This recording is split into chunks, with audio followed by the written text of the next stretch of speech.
वर्षों में प्रधानमंत्री आवास योजना शहरी ने उल्लेखनीय उपलब्धियां हासिल की हैं। इतनी बड़ी संख्या में आवासों के शीघ्र, किफ़ायती व आपदारोधी निर्माण हेतु विभिन्न नवीनतम तकनीकों को भी बढ़ावा दिया गया है।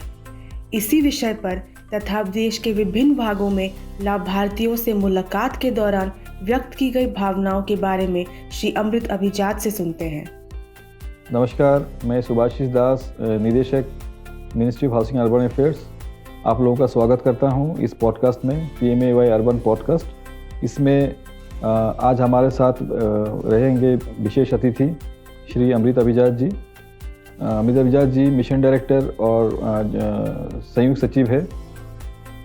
इस मिशन के। सो आज उनके साथ हम मिशन के बारे में, विभिन्न पहलुओं के बारे में डिस्कशन करेंगे। नमस्कार सर। सर, आपका स्वागत है हमारे पॉडकास्ट में। सर, मंत्रालय सामान्य रूप से आवास क्षेत्र में तकनीकी को बढ़ावा दे रहे हैं, नए निर्माण के तकनीकों को। इसमें सर GST इंडिया का भी काफ़ी महत्व रहा है। जी, उसके बारे में कुछ बताइए। एक बड़ा इंटरेस्टिंग एक वाकया है। एक प्रधानमंत्री जी अमूमन प्रगति नाम की एक समीक्षा होती है, जिसमें कि जितने स्टक प्रोजेक्ट्स होते हैं या बहुत महत्वपूर्ण प्रोजेक्ट्स, उनकी मॉनिटरिंग उस लेवल पे सीधा उनके द्वारा ही किया जाता है। और इसमें तमाम स्टेट गवर्नमेंट्स, भारत सरकार के सचिव एवं अधिकारीगण पार्टिसिपेट करते हैं और इसकी बेहद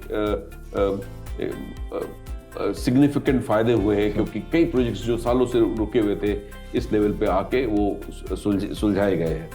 तो प्रगति में प्रधानमंत्री आवास योजना की प्रगति का देखा जा रहा, तो उसी पे प्रधानमंत्री जी ने एक बात रखी कि ऐसा क्यों नहीं करते कि हम एक चैलेंज प्रोसेस के माध्यम से प्रधानमंत्री आवास योजना में भी निवास का निर्माण की परिकल्पना करें, जिससे कि बहुत तेजी से निर्माण हो सके और क्लाइमेट के इश्यूज को, विलंब के इश्यूज को, कॉस्ट के इश्यूज को एड्रेस कर सके, ग्रीन टेक्नोलॉजीज लाए जिससे कि हमारी एनर्जी की सेविंग हो, वाटर की सेविंग हो। उनके इस सोच को, संकल्प को एक मूर्त रूप में बदलने के लिए फिर मंत्रालय ने ग्लोबल हाउसिंग टेक्नोलॉजी चैलेंज किया। वर्ष 2019 में 3 एवं 4 मार्च को एक बहुत बड़ा आयोजन यहीं हमारे विज्ञान भवन में किया गया, जिसमें कि तमाम देश के लोग यहाँ पे शरीक हुए। उसमें करीब 54 नई टेक्नोलॉजी जो कंस्ट्रक्शन में विद्यमान है अनेक देशों में, उसको यहाँ पे लाया गया और ये देखा गया कि वो हमारे वायु, हमारे मौसम, हमारे लैंड के हिसाब से कैसा सूट करेगा, क्या कॉस्ट्स आएंगे। फिर उसके बाद जो CPWD ने तमाम उसमें SOR जारी किए हैं, उसके बाद फिर हम लोगों ने इन टेक्नोलॉजीज को प्रमोट करना शुरू किया। अब उसमें ट्रेनिंग दी जा रही है टेक्नोग्राहीज के माध्यम से, और लाइट हाउस प्रोजेक्ट करके एक कॉन्सेप्ट को लाया गया, जिसमें कि राज्यों ने आपस में कम्पीट किया कि इस टेक्नोलॉजी को लागू किया जाए। तो 6 स्थानों पे लाइट हाउस प्रोजेक्ट्स को बनाया जा रहा है इस वक्त, जिसमें कि 6 राज्य जैसे त्रिपुरा में अगरतला है और लखनऊ है, फिर झारखंड में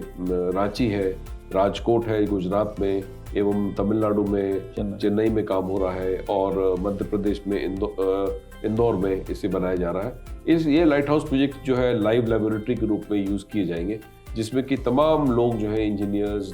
हैं, टेक्नीशियंस हैं, स्किल्ड पर्सनल है, सबको ट्रेनिंग दिया जाएगा। लोग उसको देखेंगे, विधायिका है, संसद लोग हैं, सब लोग इससे जुड़ेंगे ताकि इन टेक्नोलॉजीज को हम समझें और उसको साकार करने के लिए क्या क्या दिक्कतें आती हैं, क्या क्या उसके फायदे हैं, सब चीज़ को समझ के इस तरह का एक बहुत बड़ा प्रक्रियात्मक और बहुत बड़ा एक चेंज इंडिया में कंस्ट्रक्शन टेक्नोलॉजी को लेके आएंगे, जिसमें कि मकान जब 3-3, 4-4 साल लगते थे बनने के, वो ऐसे दिन खत्म हो जाएंगे और मात्र 12 महीने, 10 महीने में बड़े बड़े निर्माण हो सकेंगे, जिससे कि वित्तीय सेविंग भी होगी, पर्यावरण को भी मदद मिलेगा, कॉस्ट भी घटेंगे क्योंकि जब वॉल्यूम्स बढ़ेगा तो, और एक क्रांतिकारी कदम कंस्ट्रक्शन टेक्नोलॉजी के चेंज की वजह से यहाँ इस देश में आ पाएगा। सर, आपने योजना का समीक्षा के लिए आप विभिन्न राज्यों में जाते रहे हैं रिव्यू करने के लिए। सर, आपने कुछ एक्सपीरियंसेस बताइए, किस तरह रहा है आपका जब आप लाभार्थियों के घर में विजिट करते हैं, उनके चेहरों में खुशियाँ देखते हैं? सही मायने में अगर कहा जाए तो एक शब्द में कहूँगा कि अविस्मरणीय। जब हम देश के विभिन्न कोनों में जब जाते हैं और जब उन लोगों से मिलते हैं, उनके अनुभव को महसूस करते हैं, तो उनके उन आंसुओं के माध्यम से, जो कि खुशी के आंसू हैं,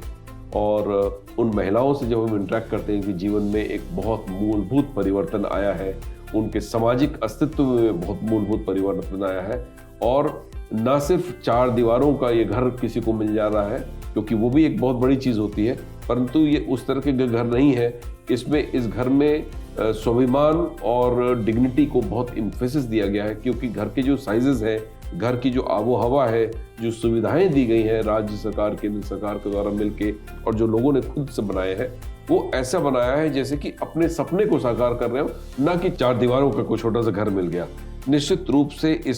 इसके वजह से बच्चों की पढ़ाई, महिलाओं का सेहत, उनके सामाजिक प्रतिष्ठा, उनकी इकोनॉमिक कैपेबिलिटी, क्योंकि कोई काम अगर करना चाह रहे हैं तो छत पे छोटा सा यूनिट डाल दिया, सिलाई कढ़ाई बुनाई का कुछ खोल दिया, कुछ खाने के व्यवसाय के लिए कर दिया, और ऐसे हजारों लाखों केसेस हमारे पास हैं जिसमें कि इस घर को मिलने की वजह से कई और सपने और पूरे हुए। तो सिर्फ एक सपना घर को देखिए पूरा नहीं किया गया, कई और सपनों को। तो हम लोग अक्सर मिशन में इस बात की बात करते हैं कि गिविंग विंग्स टू ड्रीम्स की जो बात है, तो उन सपनों को पंख मिले हैं, और बहुत महत्वपूर्ण तरीके से महिलाओं का इसमें जो योगदान रहा गया, क्योंकि संपत्ति उनके नाम पे दर्ज हुई, तो एक बहुत बड़ा परिवर्तन आया है। और जब ये स्कीम पूरी होगी, जब 1 करोड़ 13 लाख बन जाएंगे, तो आप ये समझ लीजिए कि करीब 5 करोड़ लोगों को हम लोग इसमें छू पाएंगे, क्योंकि यहाँ के जो इन घरों से जो बच्चे निकलेंगे, वो इस बात को जानेंगे कि इस घर के वजह से उनकी उपलब्धि हुई है, अच्छी पढ़ाई हो पाई है, जीवन में आगे बढ़ पाए हैं, और देश के निर्माण में और 5 ट्रिलियन इकोनॉमी की जो बात हम कर रहे हैं, उसको बढ़ावा देने में इस स्कीम ने बहुत ही महत्वपूर्ण भूमिका निभाई है। और निश्चित रूप से हम लोग जब यहाँ पे अमूमन 10 से 12 घंटे की मेहनत पिछले 5-6 साल में कर रहे हैं, जब हम उन लोगों से इंटरेक्ट करते हैं, जब उनकी बातों को सुनते हैं, उनकी खुशियों को जब हम शेयर करते हैं, तो निश्चित रूप से वो थकान और वो मेहनत बिल्कुल एक बहुत ही सुंदर सा एक आभास देता है कि ये उस लायक वो काम किया गया जिसके लिए हम बहुत खुश रहें, बहुत प्राउड फील करें कि इस प्रकार के काम में हम लोग को इस जीवन में ये मौका मिला कि हम अपनी आहुति ऐसे काम में कर सकें। सर बहुत बहुत धन्यवाद सर आपका।